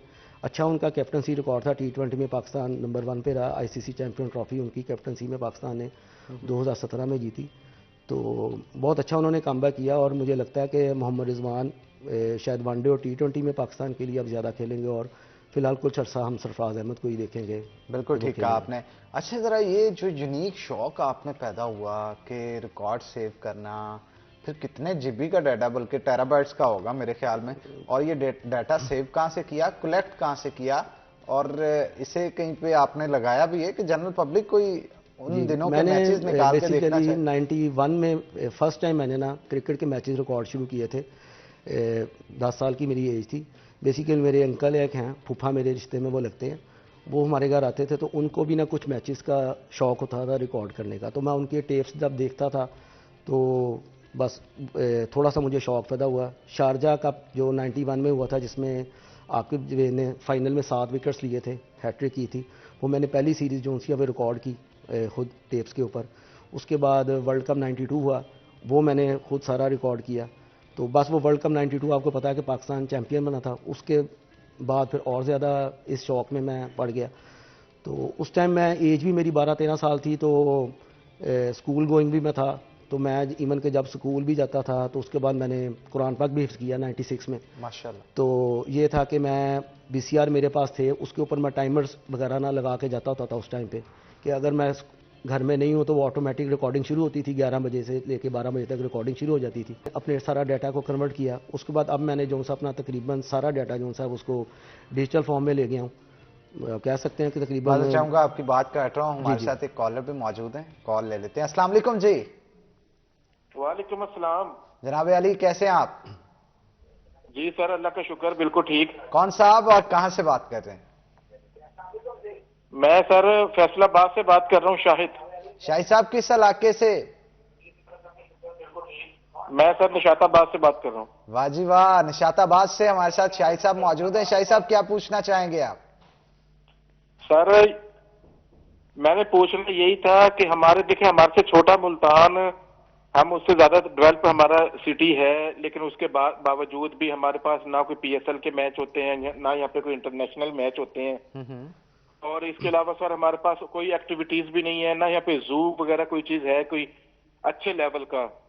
तो इसके बारे में हम अरबाब इख्तियार तक अपनी आवाज पहुंचाना चाह रहे हैं, लेकिन मुझे कोई प्लेटफॉर्म नहीं मिल रहा अभी किस पे जाके हम बात कर सकें। आप प्लीज हमारी कोई ऐसी आवाज उठाते हैं या ऐसी कहीं बात करते हैं किसी के पास कि हमें, और नहीं तो थोड़ी बहुत एक्टिविटीज हमारे फैसलाबाद वालों को भी हक कहना नहीं भी मिलनी चाहिए। शाहिद साहब, आपने बहुत अच्छा टॉपिक और बहुत अच्छा मौजू जो है और बहुत बड़ा इशू हमारे शहर का उजागर किया है। मैं इस पे लाजमी तौर पे गुफ्तगू जो है वो करूंगा, क्योंकि हमारी फैमिलीज के लिए कौन सी ऐसी चीज है एंटरटेनमेंट की जहां पे वो निकल के अपनी फैमिलीज के साथ जा सकें। तो ये एक बहुत बड़ा अलमिया है हमारे यहाँ। बिल्कुल जी, ठीक कह रहे हैं शाहिद साहब, आपका बहुत शुक्रिया जी कॉल करने का। कि हमारे यहाँ मैचेस नहीं हो पाते, स्टेडियम नाम का स्टेडियम रह गया। अब यहाँ पे तो बनाया इसलिए गया था ना इंटरनेशनल मैचेस हो, अब दूसरे शहर सबकत ले जाते हैं इस मामले में, लाहौर हो, कराची हो, वहां पे इंटरनेशनल मैचेस होते हैं, यहां से लोग वहां पे देखने के लिए जाते हैं। अपने शहर में हालांकि इतना अच्छा स्टेडियम मौजूद होने के बावजूद भी ये काम नहीं होता। और दूसरा, जू की बात की, ये भी आपने बड़े एक अहम मौजू की तरफ जो है वो ध्यान दिलवाया। तो मैं इस पर लाजमी तौर पर DC फैसलाबाद और हमारे जो कमिश्नर फैसलाबाद हैं और मुतलका जो जितने भी अदारे हैं उनको फोकस इसके ऊपर करवाना चाहूँगा। ख़ास तौर पे हमारे MP MNA साहिबान जो अब आगे जाके बनेंगे और दोबारा से गवर्नमेंट में आएंगे, उनसे भी बात करेंगे हम इसके ऊपर कि फैसलाबाद में एक पब्लिक जू लाजमी तौर पे होना चाहिए, जहाँ पे लोग अपने बच्चों को, अपने फैमिलीज को ले जाके अपना छुट्टी का दिन जो है वो अच्छे से मना सकें। तो पहले तो जनाब इसके ऊपर फोकस डालें थोड़ा सा कि मैचेस यहाँ पे क्यों नहीं होते इंटरनेशनल। मैचेस हमें पहले इंटरनेशनल के अलावा पहले तो हमें ये देखना चाहिए, जैसा PSL जैसो कि एक वर्ल्ड वाइड एक ब्रांड बन गया, पहले तो हमें किसी तरीके से PSL के मैचेस को यहाँ पे ऑर्गेनाइज करना चाहिए। फैसलाबाद में, हालांकि लाहौर में भी जो कदाफी स्टेडियम है वो भी शहर के दरमियान में है, फैसलाबाद में भी जो हमारा इकबाल स्टेडियम है वो भी फैसलाबाद के आप कह सकते हैं कि दरमियान में। मेरा ख्याल है कि शायद इंटरनेशनल मैचेस जो पिछले काफ़ी अरसे से पाकिस्तान में हो नहीं रहे थे, शायद सिक्योरिटी कंसर्न की वजह से शायद फैसलाबाद में इंटरनेशनल मैचेस जो उनसे हैं वो PCB अरेंज नहीं करवा पा रहा। और लेकिन PSL मेरा ख्याल उसमें भी, अब जाहिर बात है इंटरनेशनल प्लेयर्स तो इन्वॉल्व होते हैं, लेकिन उसमें हर टीम में 4 या 5 प्लेयर्स शामिल होते हैं। तो मेरा ख्याल इनको पहले PSL के जो मैचेस हैं, लेकिन उससे भी पहले हमें देखना चाहिए कि जो फैसलाबाद का स्टेडियम है उसकी हालत ही इस तरह की नहीं रही, और 4-5 साल से हमें नज़र ही नहीं आ रहा कि वो स्टेडियम सिर्फ मेंटेन भी हो रहा है। और वो डोमेस्टिक लेवल के लिए भी अगर हम देखें, क्योंकि मैं कुछ पिछले साल मैचेस देखता रहा हूँ, जो आउटफील्ड की उसकी पोजीशन थी, तो मेरा नहीं ख्याल कि वो जो इंटरनेशनल मैचेस है या इंटरनेशनल लीग के लिए वो उसको अगर फिट करार दिया जा सकता है। तो ये तो अब जो डिपार्टमेंट है, जो मैनेजमेंट है, उनको पहले इस पे फोकस करना चाहिए कि अगर वो इस पे फोकस करेंगे तो इंटरनेशनल मैचेस या PSL के मैचेस। जड़ावाला से हमारे साथ एक कॉलर मौजूद है। अस्सलाम वालेकुम जी।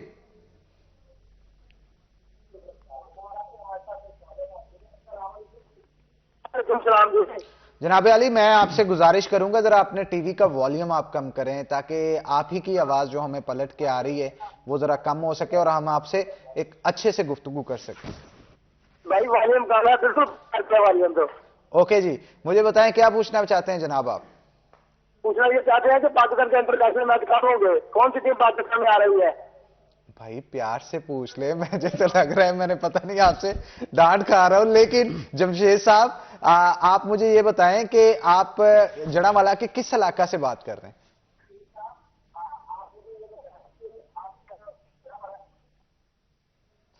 चलें जी, कॉल ड्रॉप होगी। जमशेद साहब भी यही पूछ रहे थे कि हमारे यहाँ मैचेस कब होंगे, तो इस हवाले से अब कोई स्ट्रेटजी नजर आती है इन फ्यूचर आपको? क्या अब नई मैनेजमेंट आई है, उनको मैंने आपको जैसा कि पहले बताया कि उनको पहले तो ग्राउंड का एनवायरनमेंट जो सा है, अभी भी आप देखें कि जो फैंस मैच देखने जाते हैं, अगर आप उनको अच्छा माहौल नहीं फराहम करेंगे तो मैच वो देखने कैसे जाएंगे? फैसलाबाद में तो अभी वो चेयर्स का भी नहीं बंदोबस्त प्रॉपर है, वही लोग सीढ़ियों पे बैठ के मैच देखते हैं। लेकिन पहले ग्राउंड की हालत को प्रॉपर अच्छा किया जाए, फिर उसके साथ फैसिलिटीज़ प्लेयर्स के लिए प्रोवाइड की जाए, तो फिर ही हम यहाँ पे इंटरनेशनल मैचेस या PSL के मैचेस का इनका। सब बैडमिंटन का सुनाएं, कोर्ट्स वोर्ट्स ठीक है इसके, और जितनी तादाद है प्लेयर्स की उस हिसाब से इसके ग्राउंड्स या कोर्ट्स मौजूद हैं इसके? फैसलाबाद में तो कोर्ट्स बहुत हैं, जितने प्लेयर हैं उससे ज़्यादा है कोर्ट्स सिर्फ, लेकिन यह है कि उनको मेंटेन प्रॉपर नहीं करते। उसकी मेन रीज़न जो मुझे समझ आती है कि गवर्नमेंट के पास फंड्स की अवेलेबिलिटी नहीं है। तो मैं पाकिस्तान में ये समझता हूँ कि दो गेमें पाकिस्तान में बहुत ज़्यादा खेली जाती हैं, एक क्रिकेट और एक बैडमिंटन। जो कुछ भी नहीं करता ना वो इन दो स्पोर्ट्स को समझता है। उसे उनको टेनिस का नहीं पता, उनको स्क्वाश का नहीं पता। उसकी मेन रीज़न तो ये है कि वो एक प्रॉपर एनवायरनमेंट में खेले जाते हैं। जो बैडमिंटन और क्रिकेट है वो गली मोहल्ले में भी खेले जा सकते हैं, तो इस वजह से मतलब काफ़ी पॉपुलर है। और बाकी रह गई फैसिलिटीज़ की, फैसिलिटी जो मेरे ख्याल में वो प्रोवाइड करना गवर्नमेंट से ज़्यादा जो वहाँ की एसोसिएशंस हैं, जो फेडरेशंस हैं जो बनी हुई, उनका काम है कि वो ऐसे एनवायरनमेंट, जैसे ये जुहेब ने भी बात की थी कि स्पोर्ट्स बोर्ड, जो क्रिकेट का स्पोर्ट्स बोर्ड बना हुआ है, वो स्टेडियम में काम करे या जो भी है। तो इसी तरह जो हमारी फेडरेशंस हैं, जो हमारी एसोसिएशंस हैं फैसलाबाद की या पाकिस्तान की या पंजाब की, वो इस पे ऐसे काम करे कि लोगों का देखने का रुझान बने। हम डेली जाके खेलते हैं, डेली जाके प्रैक्टिस करते हैं, तो यकीन करें कि बहुत प्लेयर कोचिंग लेने आते हैं, सीखने आते हैं, खेलने आते हैं, लेकिन सिर्फ आप आते हैं और खेल के चले जाते हैं। उनका कोई ऐसा मोटिवेशन नहीं होता कि भाई हम इसमें कुछ अच्छा करने के लिए। 6 बार आप चैंपियन रहे गालिबन। जी अल्हम्दुलिल्लाह। क्या गवर्नमेंट की तरफ से सपोर्ट की गई फंड्स के हवाले से? जैसे कि सारे स्पोर्ट्स सिवाय क्रिकेट के। अच्छा, इस पे डिटेल से गुफ्तगू करते हैं, लेकिन एक छोटी सी ब्रेक ले लेते हैं मेरा ख्याल यहाँ पे। तो नाज़रीन, यहाँ पे एक ब्रेक लेंगे, ब्रेक के बाद दोबारा हाजिर होते हैं। कहीं नहीं जाना आपने जनाब, हमारे साथ हैं।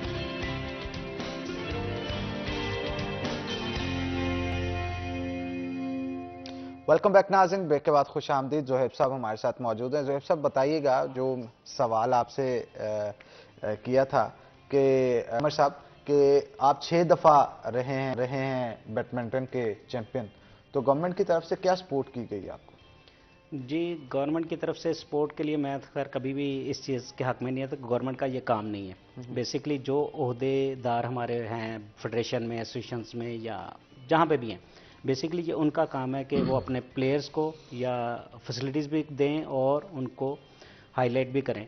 और मैं एक छोटी सी बात बता देता हूँ आपको कि अभी तकरीबन पंजाब के तमाम शहरों में 80% तकरीबन शहरों में किसी में कोई 8-10 साल से कोई डिस्ट्रिक्ट चैंपियनशिप नहीं हुई, कोई डिविजनल चैंपियनशिप नहीं हुई।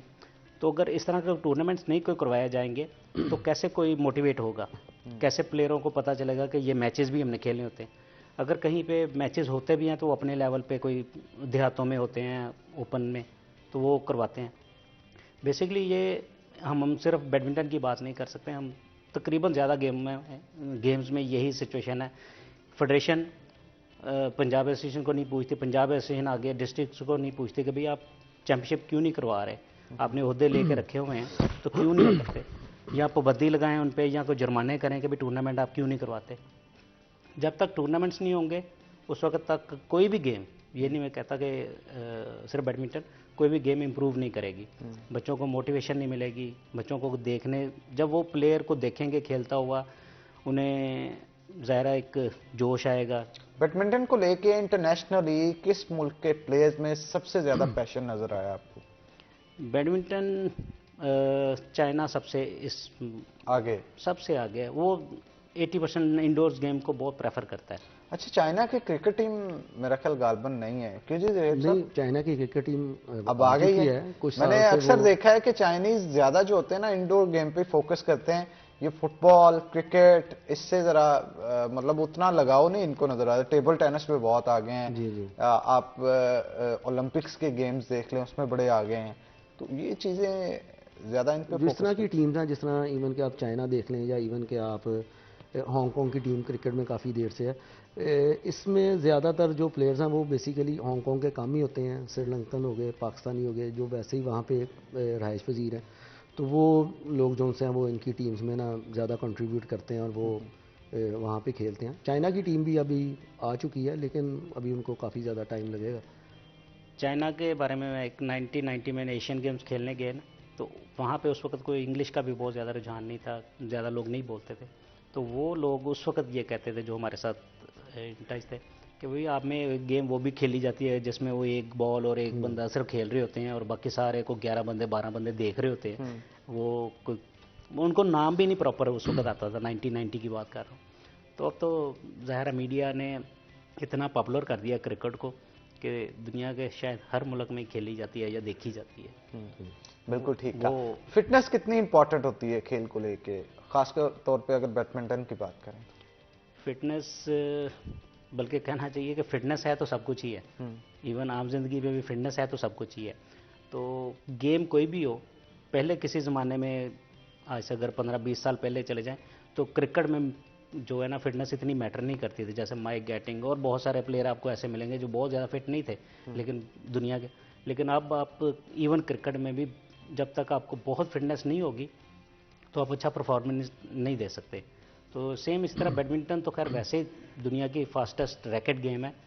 तो आप ये अंदाज़ा लगाएं कि जो दुनिया में फास्टेस्ट स्मैश है वो 400 किलोमीटर से ज़्यादा की स्पीड है उसकी। बल्ले बल्ले बल्ले। तो 400 किलोमीटर की स्पीड को जब आपने डिफेंस करना है या शायद उस पर पहुंचना है तो आपकी स्पीड कितनी होगी, इस पे एजिलिटी पे बहुत काम करना पड़ता है, उसकी फिटनेस, स्ट्रेंथ, ये सारी चीज़ें बहुत मैटर करती है। कोर्ट में उछल कूद होती है इधर से उधर उधर। अच्छा, टेक्निक ज़्यादा मैटर करती है या फिटनेस?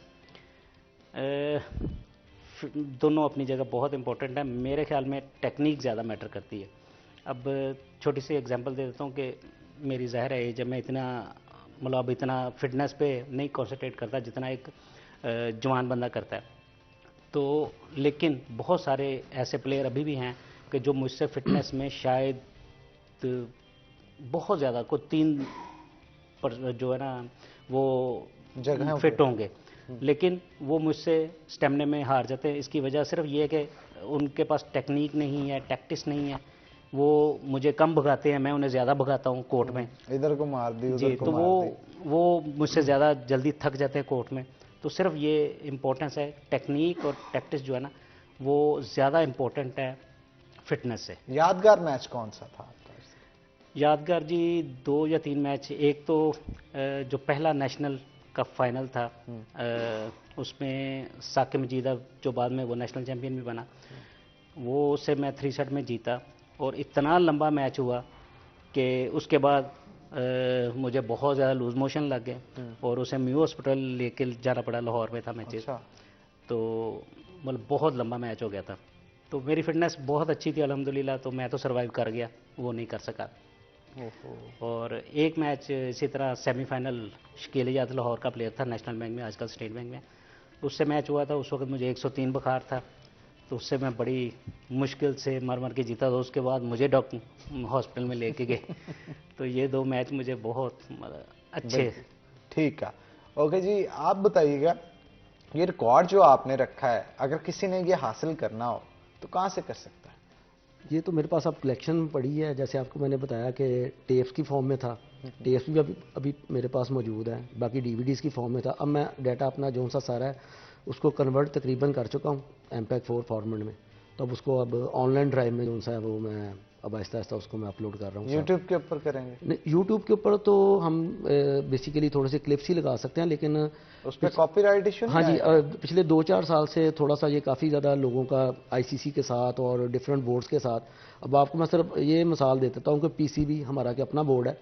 अब बहुत ज़्यादा वीडियोस जो मैंने आज से 4-5 साल पहले यूट्यूब पे अपनी लगाई थी चैनल पे, क्रिकेट किंग ज़ेब उसका नाम है, तो अब वो PCB हमारी वीडियोस उठा के अपने पेज पे लगा रहा है और वो हमें कॉपीराइट दे रहा है कि ये हमारा डाटा है। तो अब हम उस पर कुछ कर भी नहीं सकते। ये जब लॉकडाउन, ये कोरोना जब आया था तो ऑस्ट्रेलियन एक लड़का है रॉब लिंडा, बहुत ज़्यादा वो मशहूर है। अब उसकी भी वीडियोस काफ़ी ज़्यादा ना ICC ने उठा दी उसके चैनल से ऊपर। तो अब ये देखें कि उसको ऑस्ट्रेलियन क्रिकेट बोर्ड ने और ऑस्ट्रेलिया के क्रिकेट प्लेयर्स ने उसकी सपोर्ट में वो आगे आए कि भाई ये इस तरह के बंदे कम ही हैं। और ये हकीकत है कि आपको वो वर्ल्ड में शायद 8-10 से 15 लोग इस तरह के नज़र आएंगे आज से 5-10 साल पहले तक, कि जिनके पास मैचेस इस तरह के थे। अब तो खैर लोगों के पास, जिस तरह मैंने आपको बताया कि काफ़ी ज़्यादा मैं मैचेस किसी के साथ एक्सचेंज कर लेता हूँ, जिन्होंने खुद रिकॉर्ड मैचेस किए, वो बंदा भी 85 से कर रहा था और उसकी सपोर्ट में है। लेकिन हमारे पाकिस्तान में जिस तरह कि मैं मतलब कि क्रिकेट कलेक्टर हूँ, हमें इस तरह की सपोर्ट नहीं प्रोवाइड की जाती, तो उसका सारा डाटा यूट्यूब से उठा दिया गया था। लेकिन वो ऑस्ट्रेलियन प्लेयर्स के जोर की वजह से सारा डाटा उसका जो सा था वो अपने उसके चैनल के ऊपर दोबारा वापस आ गया। तो हम क्लिप्स ही हम इस पे अपने चैनल पे अपलोड कर सकते हैं। हम मुकम्मल मैचेस तो शायद हम ना रख सकें, तो जैसा कि क्योंकि इस पर स्ट्राइक्स भी आ जाती हैं और बेसिकली 2007-8 के बाद जो मैचेस है ना आईसीसी के भी, वो तो आप रख ही नहीं सकते, उस पर तो आपको डायरेक्ट कॉपीराइट स्ट्राइक है। लेकिन अगर आप 2003, 2007, 99 ये वर्ल्ड कप के मैचेस अगर आप रख दें तो उस पर शायद आपको स्ट्राइक ना हो, लेकिन उसमें कोई क्लेम हो जाता है, लेकिन आपकी वीडियोज़ जो सी है वो चलती रहती हैं। लेकिन जो जो वक्त गुजर रहा है, क्योंकि हर बोर्ड ने पैसे किसी और हर बोर्ड ने अपने चैनल्स, जारी बात है वो बोर्ड की, अब आप कह सकते हैं कि बेसिकली वही ऑनर है उनके मैचेस के। अब वो जो लेटेस्ट मैचेस हैं वो अपने पेजेस के ऊपर वो खुद लगाते हैं, तो उनका राइट है। अब लेकिन अब लोगों को वो अपने चैनल पे उन्होंने वो वीडियोस लगा दी हैं और हमें उन्होंने जो उनसे ना कॉपीराइट के वो। आप वैसे इस मामले में पीसीबी के चेयरमैन जो हैं उनसे मुलाकात करें। देखिए मैंने काफ़ी ज़्यादा ट्राई करता रहा हूँ इनके साथ कॉन्टेक्ट करने में। तो जैसे मैंने आपको बताया कि काफ़ी ज़्यादा मेरे प्लेयर्स के साथ भी ये पिछले 6 माह से या 8 माह से ट्विटर के ऊपर काफ़ी राब्ते रहे। तो बस वो ये कहते हैं कि आप थोड़ा सा अपने को शहर को मूव करके इस्लामाबाद आ जाएं या लाहौर आ जाएं, तो वो भी इस टाइम पे आके बड़ा टफ हो जाता है किसी के लिए। बाकी पीसीबी को चाहिए कि जो भी ऐसे लोग हैं उनको सपोर्ट करें, उनको अपने साथ लेके चले। अगर हमारे पास इतनी कलेक्शन है, हमारे पास इतना डाटा मौजूद है कि शायद पीसीबी के पास ना हो। मेरे बल्कि रिसेंटली मैं शायद आपको बताता चलूँ, एक डॉक्टर साहब हैं, डॉक्टर शबीर साहब कराची में, ये कोरोना के दौरान ही मेरा उनसे रब्ता, वो समझ लें कि हम अब कहते हैं कि वो हमसे भी गुरु हैं कि जिन्होंने 80s में पाकिस्तान के मैचेस रिकॉर्ड किए, जो शायद कभी पीसीबी वाले सोच ही नहीं सकते थे कि उनके पास उनकी एक्सेस होगी। विल्स कप होता था, विल्स कप के फाइनल, विल्स कप के सेमीफाइनल उनके पास हैं, अब उनसे हमारे पास वो आए। लेकिन पीसीबी के पास इस तरह का डाटा ही नहीं है। और अगर हम इंडिया की तरफ चले जाएं तो इंडिया के पास तो ये भी डाटा नहीं है। इंडिया का तो 2000 से पहले शायद डीडी स्पोर्ट्स उनका होता था चैनल, उनके पास तो अपना रिकॉर्ड ही नहीं है। ये तो स्टार होते थे सुन के कि यार तुमने तो पाकिस्तान के साथ साथ इंडियन मैचेस की कलेक्शन इतनी रखी हुई है। फिर इंडियन कलेक्शन के साथ आप 2000 या 99 में अगर कोई कीनिया की टीम का भी मैच खेल रही ना, तो मैं उसको भी रिकॉर्ड करता था। बस मुझे कह सकते हैं कि एक शौक था, हॉबी थी कि मैंने ना कोई होती थी कोई मैच मेरे से ना मिस हो ना जाए। अगर मिस हो जाता था तो मैं कोई बाजार से कुछ 1-2 शॉप्स होती थी कराची से, वहाँ से परचेज़ कर लेता था। लेकिन 60-70% मैचेस जो उनसे वो मैंने खुद ही रिकॉर्ड किए हैं। बाकी फिर आहिस्ता आहिस्ता मैंने आपको बताया कि वो कलेक्शन में मेरे और भी कलेक्टर थे वर्ल्ड में, तो उनके साथ जो सा वो फिर रब्ता मेरा उनसे रहा। बिल्कुल ठीक कहा आपने। नाज़रीन यहाँ पे एक छोटा सा ब्रेक लेंगे, ब्रेक के बाद दोबारा हाजिर होते हैं। कहीं नहीं जाना आपने, हमारे साथ रहना है।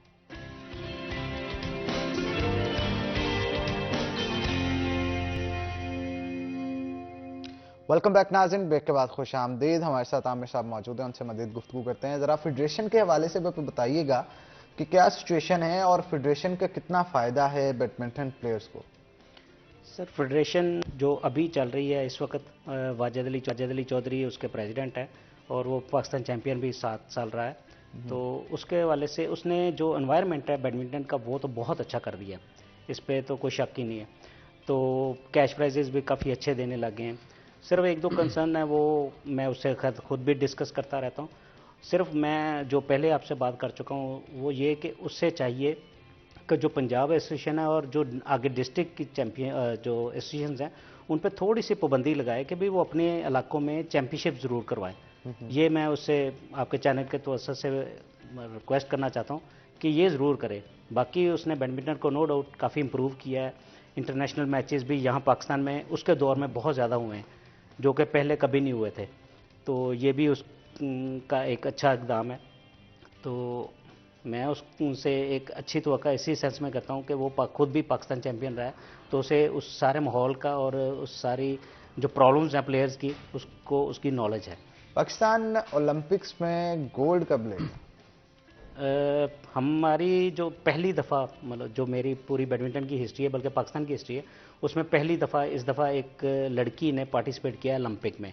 वो उसमें पाकिस्तान फेडरेशन की भी काफ़ी हेल्प रही है और उसने ज़ाती तौर पे भी काफ़ी मेहनत की है इस बार में, और ख़ुद भी इंटरनेशनल टूर्स काफ़ी किए हैं रैंकिंग इंप्रूव करने के लिए इंटरनेशनली। तो पाकिस्तान बैडमिंटन फेडरेशन ने भी उसमें काफ़ी हेल्प की है। तो अब डिपेंड करता है कि फेडरेशन उसमें जब तक आप इंटरनेशनल कोचेज़ या उस लेवल के कोचेज़ नहीं आप अरेंज करेंगे, हम जितना मर्ज़ी यहाँ पे मेहनत करते जाएं, हम उस लेवल पे नहीं जा सकते। ये आपको एज ए मतलब स्पोर्ट्स किसी भी आप देखेंगे कि बगैर उस लेवल पे क्यों नहीं जा सकते, वजह क्या है? आपके पास वो कोचेज़, वो टेक्निक, वो टैक्टिक्स अवेलेबल नहीं है। वो टेक्निक्स कहाँ से लेंगे हम?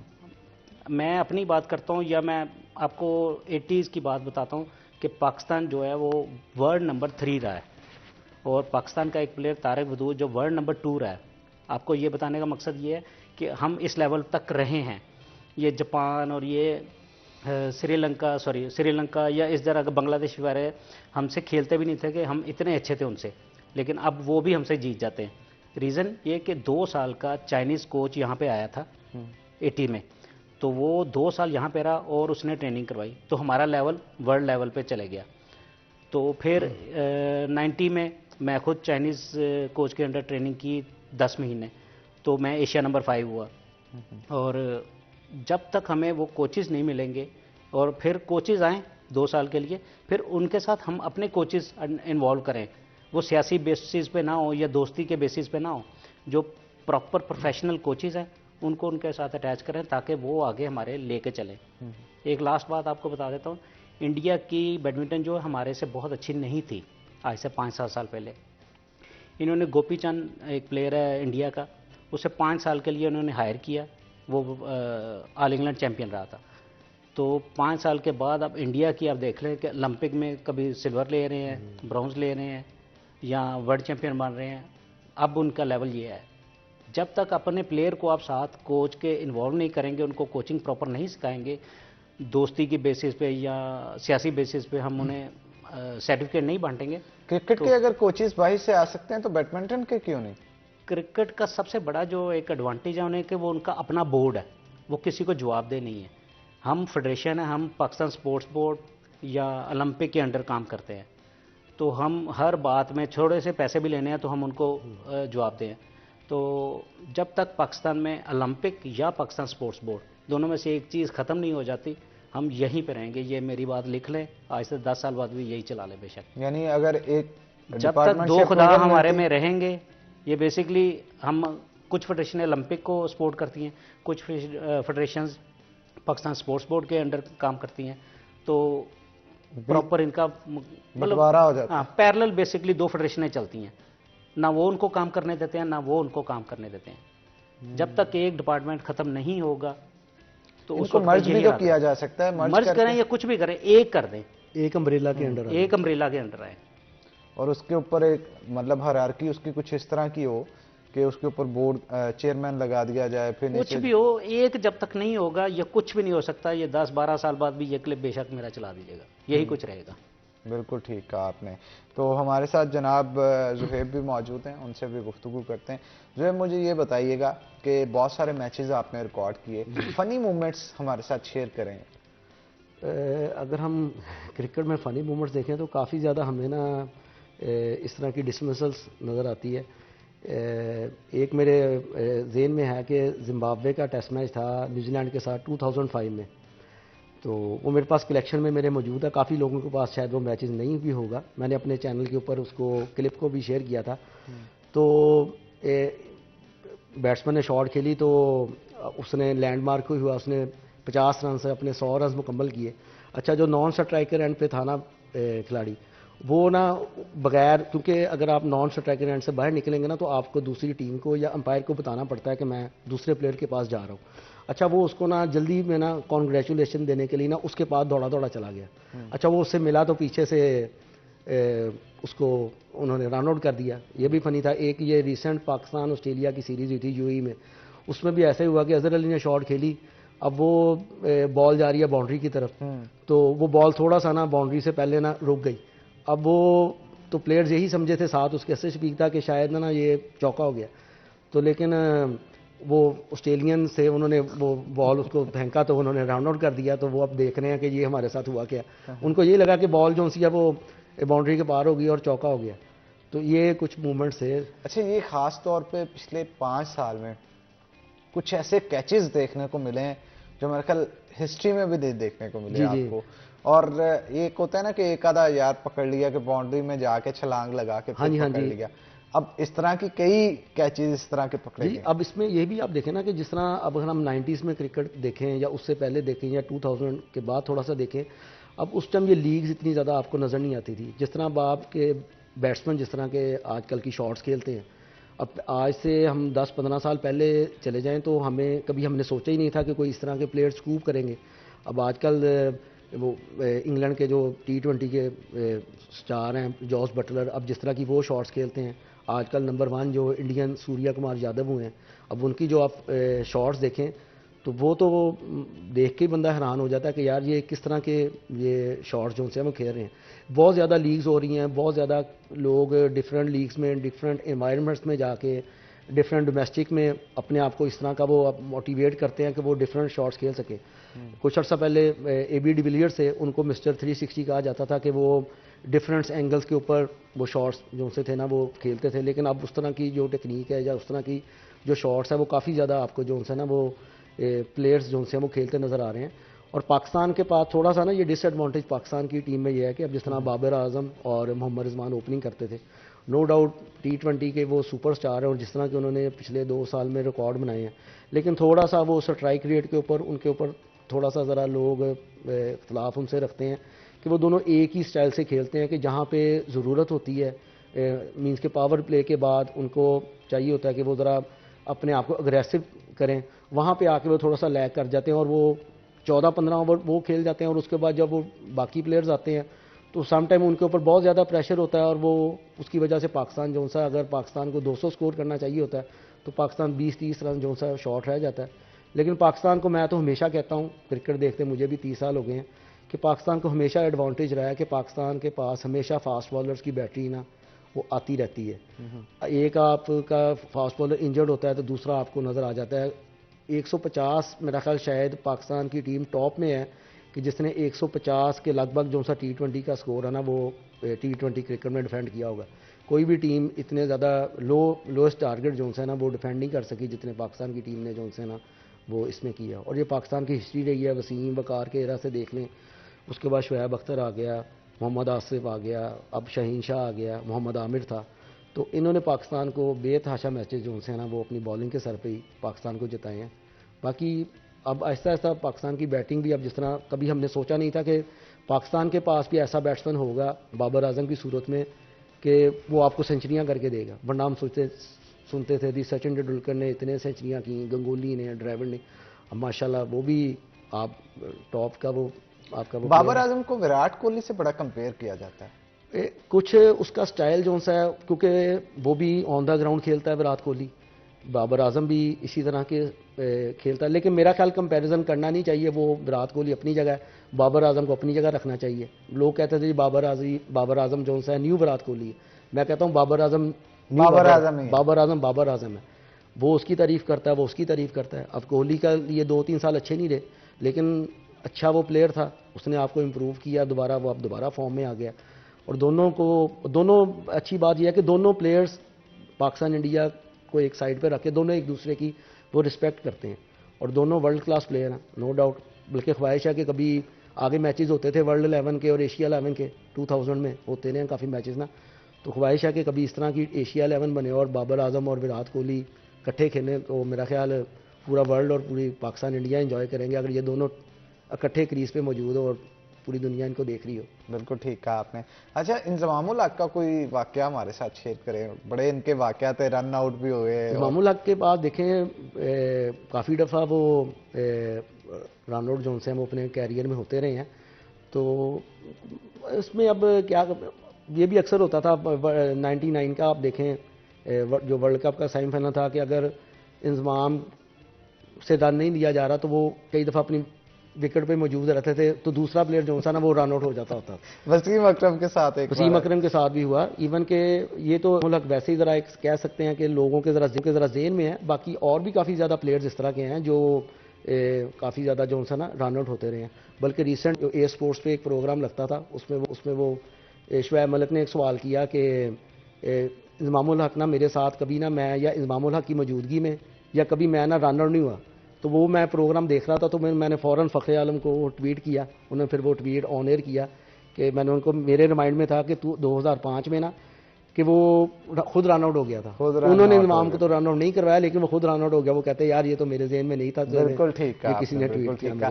थैंक यू वेरी मच जी आप दोनों का आज के शो में आने के लिए। इसी के साथ नाज़रीन आज के प्रोग्राम से अपने मेज़बान हनान बुखारी को दीजिए इजाज़त, इंशाअल्लाह फिर होगी आपसे मुलाकात, तब तक के लिए अल्लाह हाफिज़।